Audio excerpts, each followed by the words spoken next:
Night shift பண்ணுறவங்க ஒரு 8:30 9க்குள்ளே அவங்களோட மீல்ஸ் கம்ப்ளீட்டாக முடிச்சிடணும். அதுக்கப்புறம் சாப்பிடவே கூடாது. அவங்க முழிச்சிட்டு இருந்தாலும் நிறைய பேர் என்னென்னா 1 மணிக்கு சாப்பிட்டுட்டு இருப்பாங்க, இல்லை டீ காஃபி குடிப்பாங்க. அந்த மாதிரி தவறுகள்லாம் பண்ணக்கூடாது. ஏன்னா பிட்வீன் 10 and 4 10 மணிலேருந்து 4 மணி வரைக்கும் நம்ம உடம்புல இருக்கிற கழிவுகளை வெளியேறதுக்கான டைம் அது. அப்புறம் டெட் செல்ஸை ரிமூவ் பண்ணுறதுக்கான டைம். அதுக்கப்புறம் ரெஜுவினேஷன் ஆகும். பாடி வந்து கம்ப்ளீட்டாக ரீஜென்ரேட் ஆகும். தேவையில்லாத கெட்டுப்போன செல்கள் எல்லாத்தையும் வெளியாக்கிட்டு அதை ரீப்ளேஸ் பண்ணுறது அந்த பிட்வீன் 10 and 4ல நிறைய நடக்கும். ஸோ அந்த நேரத்தில் நம்ம முழிச்சிட்டு இருக்கிறது தவறு தான். பட் நம்ம அந்த நேரத்தில் சாப்பிடும்போது நம்ம உடம்போட ஆற்றல் என்ன அப்படின்னா அதை ஜீரணம் பண்ணுறதுக்காக மட்டுமே போயிடும். இந்த வேலைகள் எதுவுமே நடக்காது. எல்லாமே கழிவு இருக்கா அப்படியே தேங்கி இருக்கட்டும், ஃபர்ஸ்ட் இந்த சாப்பாடை டைஜஸ்ட் பண்ணிட்டு வரேன், ஏன்னா நிறைய வந்துட்டு இருக்கு, நான் இதை டைஜஸ்ட் பண்ணணும், அந்த கழிவு அப்படியே இருக்கட்டும், அப்புறம் இது பண்ணலாம் அப்படின்னு. ஸோ நாளைக்கும் இதே ரிப்பீட் பண்ணோம், அடுத்த வாரம் ரிப்பீட் ஆகும், அடுத்த வருஷமும் இதே ரிப்பீட் ஆகும்போது அந்த ஒரு ஸ்டேஜில் கழிவோட தேக்கம் வந்து அதிகமாகும்போது தான் நமக்கு நோயோட ஆரம்பம் வந்து ஸ்டார்ட் ஆகும். ஸோ அதுதான் முக்கியமான காரணமாக இருக்குது. ஸோ அதுக்கு வந்து நைட்டில் அவங்க எவ்வளோ சீக்கிரம் முடியுமோ சாப்பிட்டுட்டு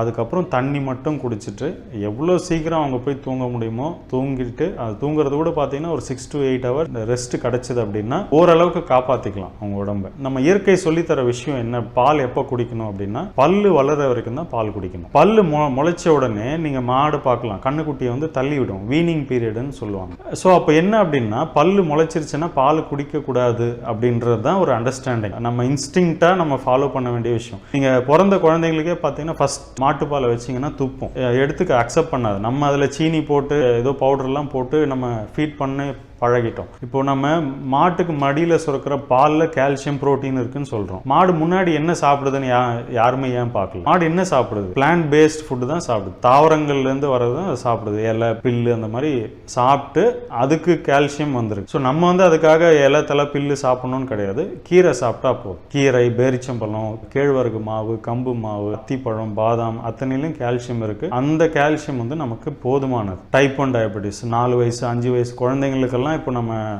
ட்ரீட்மெண்ட் பண்ணிட்டு இருக்கோம். ஸோ என்ன ரீசன் அப்படின்னா அந்த மில்கில் வந்து கேசின்னு ஒரு ப்ரோட்டீன் இருக்கு. அதை வந்து நம்ம இன்சுலின் சுரக்கிற கணையத்தில் இன்சுலின் சுரக்கும். அந்த பீட்டா செல்ஸ் அப்படின்னு சொல்லுவாங்க. அந்த பீட்டா செல்ஸில் தான் அந்த இன்சுலின் ப்ரொடியூஸ் ஆகும். அந்த கணையத்தில் இருக்கிற பீட்டா செல்ஸை வந்து அழிக்கக்கூடியது அப்படின்னு சொல்லிட்டு ஆய்வுகள் சொல்கிறாங்க, அந்த கேசின்ன்ற ஒரு ப்ரோட்டீன். ஸோ அதனால் பால்ன்றது நமக்கு அவசியம் இல்லாத உணவு, எடுக்கக்கூடாது. அது மட்டும் இல்லாமல் நிறைய ஹார்மோன்ஸும் இருக்குது. இப்போது follicle stimulating hormone, luteinising hormone, prolactin இதெல்லாம் நிறைய இருக்கிறதுனால பெண்களுக்கு வந்து அது ஆகவே ஆகாது.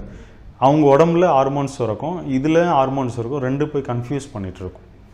ஸோ அதனால தான் நிறைய ப்ரோலாக்டின் லெவல்ஸ் வந்து அதிகமாகும். ப்ரோலாக்டின் அதிகமாகிறதுனால அது ப்ரோலாக்டின் இன்டியூஸ்டு இன்ஃபெர்டிலிட்டின்னு இருக்குது. அது குழந்தையின்மை ஆகிறதுக்கும் வாய்ப்பு இருக்குது.